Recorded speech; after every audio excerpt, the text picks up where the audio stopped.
My name is Allison Carter. I'm 32, and for the past 2 years I was married to a man I once believed was the love of my life, Ethan. We lived in a small suburb just outside Denver, Colorado, and to everyone around us we seemed like the perfect couple. He was strong, confident, and brilliant, someone people listened to, someone you could rely on. As a marriage counselor once told me, Ethan has every trait you could ever want in a husband. I believed him wholeheartedly. I first met Ethan at a leadership symposium in Chicago. I was there covering the event for a regional business publication while he was one of the keynote speakers. Our connection was immediate. He spoke with such clarity and conviction, and in his eyes, I saw a genuine warmth that few people possess. By the end of that weekend, we were exchanging phone numbers. Long-distance dating followed. Phone calls late into the night, long chats about books, dreams, hopes, and fears. 6 months later, he moved to Colorado to be with me. A year after that, I stood before him in a small chapel, our parents and closest friends surrounding us, and promised to love him forever. In the beginning, our marriage was full of laughter and companionship. We cooked dinner together every night, took long hikes in the mountains, whispered secrets under the stars, and held each other without fear or hesitation. We made each other better, but everything shifted around 6 months into our second year of marriage. At first, I didn't notice it right away. Life had its stresses. Ethan's job at the hospital was emotionally draining. He's a surgeon, and those late-night calls were becoming frequent. He'd come home exhausted, sometimes not making eye contact, occasionally falling asleep on the couch in his scrubs. I understood that his work was heavy. It saves lives, after all. But I also felt that something deeper changed. A tenderness, a spark, a flame between us began to dim. One night after another late-night surgery, Ethan and I were in bed. We hadn't been intimate in weeks. His body stiffened when I tried to touch him. I felt the familiar ache of rejection. He held me close but said nothing. Instead, the silence spoke. The next morning, he finally told me, his voice quiet, heavy with shame. He said, "Allison, I can't do this anymore." He looked away, tears welling in his eyes. He confessed that he'd lost his sexual desire. He didn't know why. It just vanished. He said he felt like he was failing me, failing us. His pain knotted in my throat like a frozen stone. Everything changed in that moment. We tried couples therapy. We spoke with specialists. We tried medications, supplements, changes in lifestyle. Nothing helped. He continued to pull away, not just physically, but emotionally. His mind was elsewhere, even when he was physically present. The man I knew, my partner and confidant, started to vanish. I felt torn between love and loneliness. I loved him more than anyone, but I felt the slow ache of losing myself. I missed the connection we used to have. I missed feeling desired, but every attempt to reach him felt like moving through quicksand. Slow, sticky, impossible to break free. I poured my heart out to him on tear-streaked afternoons, over coffee, in whispered conversations at night, and in anxious morning texts before work. I reminded him of our vows. I asked him to fight for us.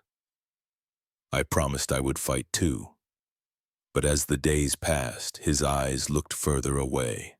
The warmth that once filled them was gone, replaced by exhaustion and guilt. He still cared. He told me every day that he loved me. He kissed me goodbye each morning and asked about my day each evening. But something had shifted. Our connection, what we had built, was faltering. Though I knew he was suffering, I couldn't escape my own desperation. I felt abandoned, like I was standing on a cliff's edge with no one to hold my hand. One evening, after another unsuccessful therapy appointment, I drove out with my friend Maddie to a rooftop bar in downtown Denver. I remember the feeling of numbness as I stepped inside, the music pulsating, lights flickering, carefree laughter surrounding me. For the first time in months, I felt nothing and everything all at once. It was there, under neon lights and thumping beats, that I met Caleb. He was working behind the bar, tall, tattooed. With an energy that practically radiated from his skin, he looked at me twice before sliding a drink my way, our eyes locked. He asked if I was okay. I laughed and said, "Do I look okay?" He leaned in and said, "You look like you're trying to find yourself." Something inside me snapped. For weeks I had been hiding in my marriage, and in that moment I realized I was done hiding. I don't remember the details of that conversation, just the pure electric surge of being seen. Caleb was different from Ethan. He was bold, restless, unfiltered. He debated philosophy, music, and politics with a fire I hadn't felt in a long time. We talked until closing time. I felt alive, like I had rediscovered a piece of me that I thought was lost. That night was a turning point. I don't think I wanted Caleb to replace Ethan, but I wanted to be more than a wife to a man who didn't want me anymore. As we said goodbye, I felt an unfamiliar ache. Not the empty ache I knew at home, but a throat-tight burst of hope.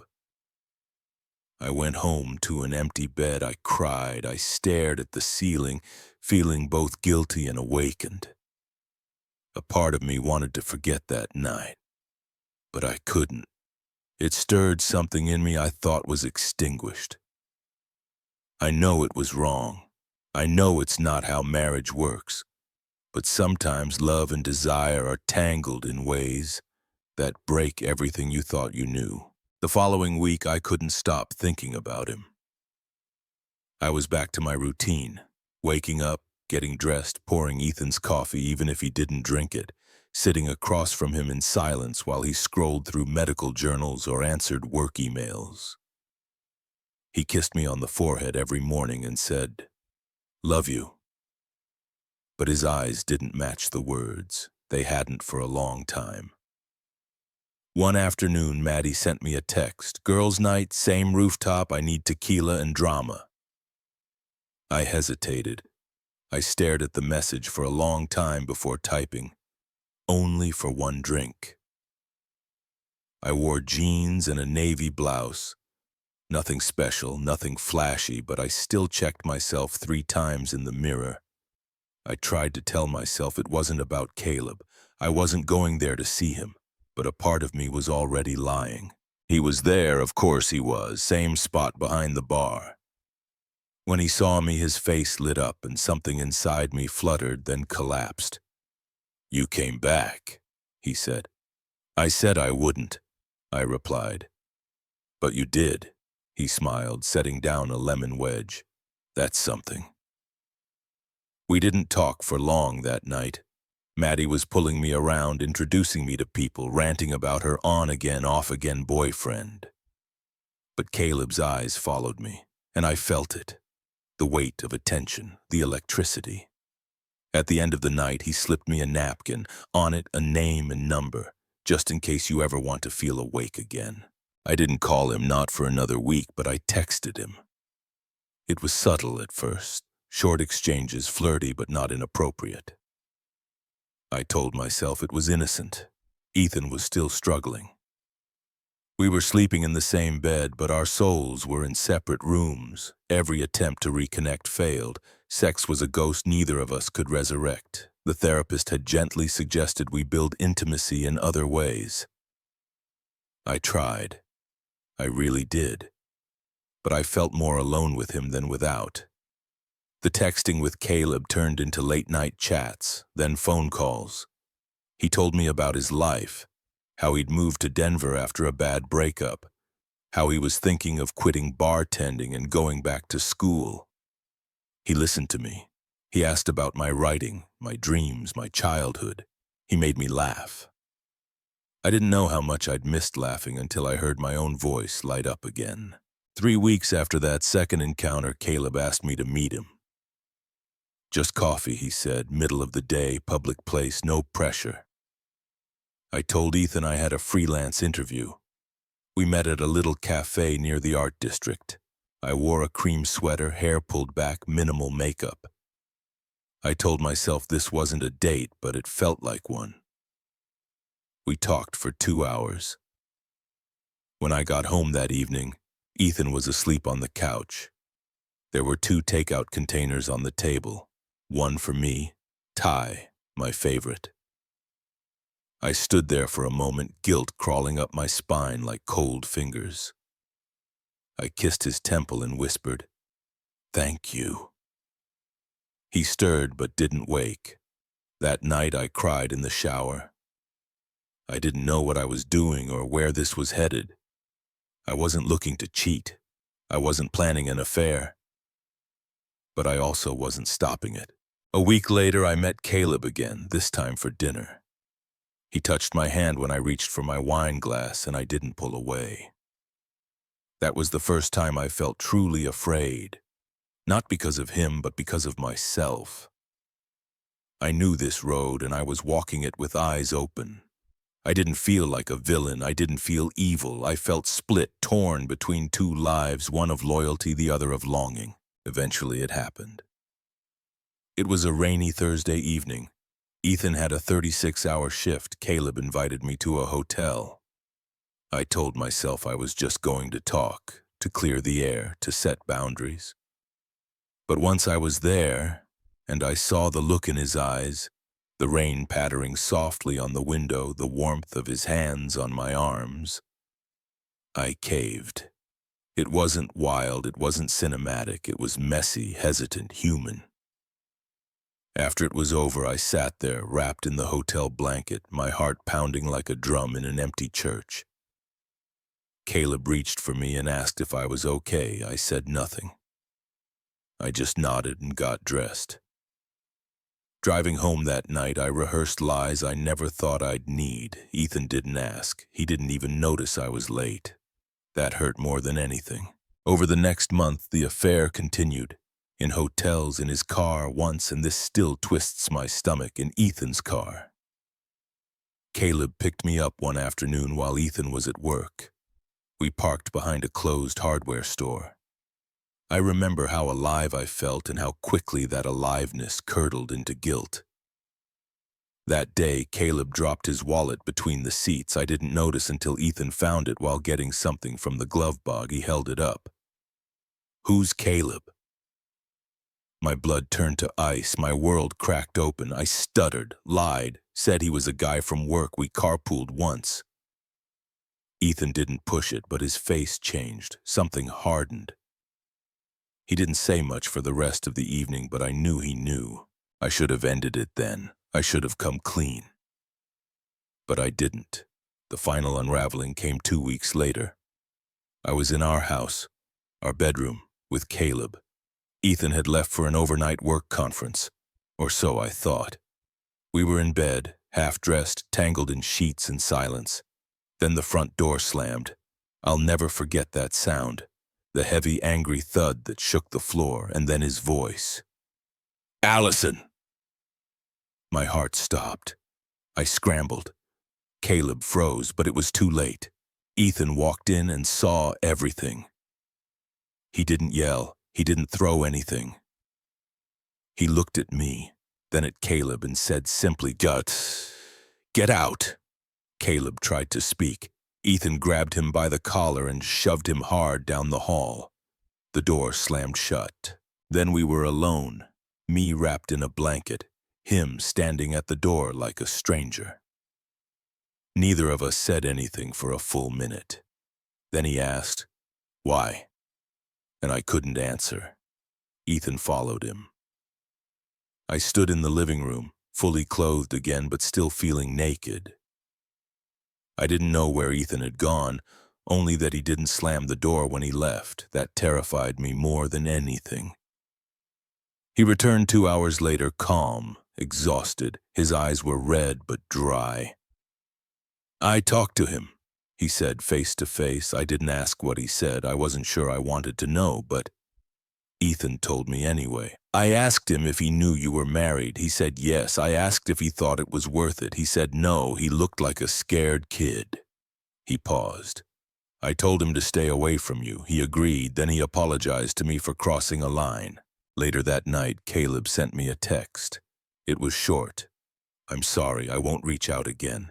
I never meant to destroy your life. I hope you find peace. I deleted his number after that. Ethan and I didn't speak much that evening. The silence between us was no longer just quiet. It was saturated with shock and uncertainty. He didn't sleep in our room. I didn't either. I lay on the couch, staring at the ceiling, trying to remember the moment everything went wrong. Not the affair, that was just the final blow. The rot started long before. The next morning, I did something I'd been terrified to do. I called my mom. She answered cheerfully, but I didn't match her tone. "Mom," I said quietly, "I need to tell you something, and it's really bad." She listened as I explained everything, how Ethan and I had grown distant, how I made the worst decision of my life, how it all fell apart. There was a long pause, then she said, "You need to tell Dad, and you need to let us come over. You can't carry this alone." I agreed. That weekend, Ethan and I invited both our families to the apartment. It felt surreal, like staging a funeral for a marriage that wasn't even legally dead yet. My mom cried as I spoke. My dad didn't say much, just looked disappointed in that quiet, devastating way fathers do. Ethan's parents were more stoic. His mother asked questions gently but firmly. His dad only said one thing: "I hope this makes you stronger, one way or another." We all sat at the dining table, 6 people, 2 generations, trying to make sense of the damage. "I'm not asking for anyone's forgiveness right now," I said, my voice shaking. "I just need you to know how sorry I am, not just for cheating, but for letting it get this far, for not speaking up earlier, for not being the wife Ethan deserved." There was no yelling, no melodrama, just pain, disappointment, silence filled with everything no one wanted to say. That night, after our families left, Ethan and I sat on the balcony with tea. No alcohol, we needed clarity. "I'm not ready to make any decisions," he said, "but I wanted you to see what this cost everyone, not just us." "I know," I whispered, "and I hate myself for it." He looked at me for a long time, then said, "Don't hate yourself. Hate what you did. Learn from it. But if you stay buried in guilt, nothing good will come of this, not even growth." That was the moment I realized he was stronger than I had ever been. We agreed to take time, go to counseling, talk, try. Not for some perfect resolution, but for honesty, closure. I didn't know if we'd survive it, but for the first time in weeks, I felt like we were no longer hiding. The truth was out, and even though it burned, it was better than the lie. In the days that followed that night with our families, Ethan and I lived like 2 people sharing a boat that had already taken on too much water. We didn't scream. We didn't point fingers. We just tried to row in the same direction. Quietly, carefully, almost too politely. We began seeing a couples therapist. Her name was Monica, and she had kind eyes that somehow made it harder to lie. In our first session, she asked one simple question: "Do you both want to save this marriage, or are you just afraid to let go?" I didn't know how to answer that. I think Ethan did, but he didn't speak either. What followed were weeks of hard conversations. We talked about the loneliness that had crept in like mold, about the physical distance, about my betrayal, but also about his silence, his inability to let me in when things got hard, his pride, his fear of being vulnerable, about his struggles with intimacy and desire. He cried once in therapy, and that broke me more than anything else had. "I didn't stop loving you," he said, "but I stopped knowing how to love you the way you needed." We hugged that day for a long time, and for a moment I felt something like hope. We tried to reconnect. We went for long walks. We sat in coffee shops where no one knew us and pretended we were just dating again. We watched old movies. He even touched my hand again, softly, like testing a bruise. But something was gone. It wasn't the love. I still loved him, and I know he loved me too. It was the foundation. We had broken something essential between us. Trust, maybe. Or the simple sense of safety that love requires to thrive. There were good days. We laughed. We made dinner together once. In the middle of a quiet evening, he kissed me the way he used to, and I almost believed everything could go back to how it was. But then came the nights when I caught him watching me from across the room, like he was still trying to decide if I was the woman he married or just someone who wore her face. I didn't blame him. I didn't trust myself either. Monica told us healing after infidelity is possible, but it's like rebuilding a house after a fire. You can't just clean up the ashes, you have to rebuild the entire frame. Some couples realize when they see the blueprints that they don't want the same house anymore. That analogy stuck with me. Over time, the progress we made began to plateau, then slowly fade. Our conversations became more practical, less emotional. We started talking logistics. If we split, how would we handle the lease? What about the cat? Would we still share the car? AT2 leased form a while. We started talking logistics. If we split, how would we handle the lease? What about the cat? Would we still share the car at least for a while? We both knew where it was going. We just weren't ready to say it out loud. One Sunday afternoon, we were sitting on the floor of our living room, going through old photos, trying, I think, to remember the version of us that felt whole. Ethan picked up a picture from our honeymoon. I had my arms wrapped around his waist, and we were both drenched from the rain, laughing like idiots. He stared at it for a while, then he set it down and looked at me. "I don't hate you," he said. "I want you to know that." "I know," I whispered. "I don't hate me either, not anymore." He nodded. "I just don't think I can love you the same way again. And I don't think you should wait for me to try." Tears welled in my eyes, but I didn't sob. It was a quiet grief, one I had already begun mourning. "I think we should let each other go," he continued, "while there's still something good left between us." That sentence broke me. Not because it was cruel, but because it was so deeply kind. We didn't argue. We just held hands for a while, crying softly, mourning not just a marriage, but a version of ourselves that didn't survive the storm.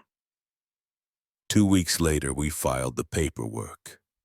This time, it wasn't a surprise. It was a decision we made together, with love, with grace. I moved out first, back into a small one-bedroom apartment across town. Ethan helped me carry boxes. We didn't kiss goodbye. We didn't make dramatic speeches. He handed me a box labeled "Book's Yours" and said, "Take care of yourself."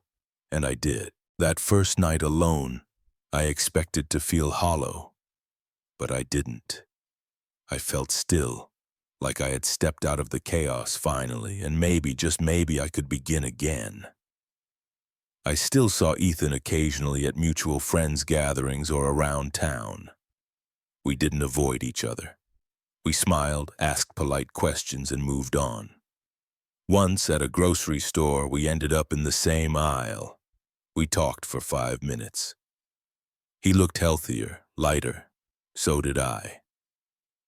That was the strange thing about it all. Once we stopped trying to force the pieces back together, we each began to heal separately, fully. I told my therapist that I sometimes missed him. Not the marriage, but him. The way he made coffee with cinnamon, the way he used to hum when he folded laundry, little things. But I didn't want him back. Not because I didn't love him, but because I had finally accepted that love alone doesn't fix everything. Sometimes the most loving thing you can do is let someone go. I look back now, not to relive the pain, but to remember the lessons. I carry it. The guilt, yes, but I also carry responsibility. I destroyed something precious, and that will always be part of my story, but it's not the only part. I learned that love isn't just about chemistry or history. It's about showing up when things get hard, about honesty even when it's uncomfortable, about tending to the cracks before they become canyons. I learned that cheating doesn't happen in a vacuum. There are choices before the choice, silences, distances, things unsaid, and I ignored them all. Would I take it back if I could? Of course, I'd undo the betrayal, spare Ethan the pain, rewrite the years we lost, but I can't. What I can do is live better from now on, wiser, more present, more brave. Ethan and I are no longer husband and wife, but I still hope he finds joy, peace, someone who will love him the way he always deserved to be loved.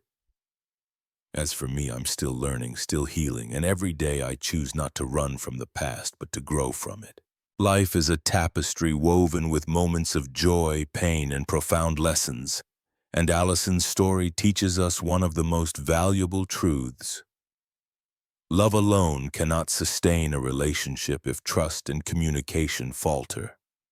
Her journey reveals how silence and unspoken needs can erode even the strongest bonds, leading to choices that wound deeply. The lesson here is not just about fidelity, but about courage. The courage to face cracks in a relationship before they become canyons. To speak honestly even when it's uncomfortable, and to choose growth over guilt when mistakes are made. Allison's pain, her betrayal, and her path to healing remind us that love requires presence, effort, and vulnerability from both sides. It's a call to tend to the small moments, the coffee shared, the quiet walks, the whispered dreams before they slip away. Her story also shows that forgiveness, whether of oneself or others, is not about erasing the past, but about building a wiser, braver future. We all make mistakes, but it's what we learn and how we grow that defines us. Have you ever faced a moment where silence changed everything, or learned a lesson that reshaped your life? Share your thoughts in the comments below. We'd love to hear your stories and reflections. If this story moved you, don't forget to like, subscribe, and hit the bell icon to join our community of storytellers. Together, let's explore the lessons life teaches us and inspire each other to live more authentically. Your voice matters. Let's start the conversation.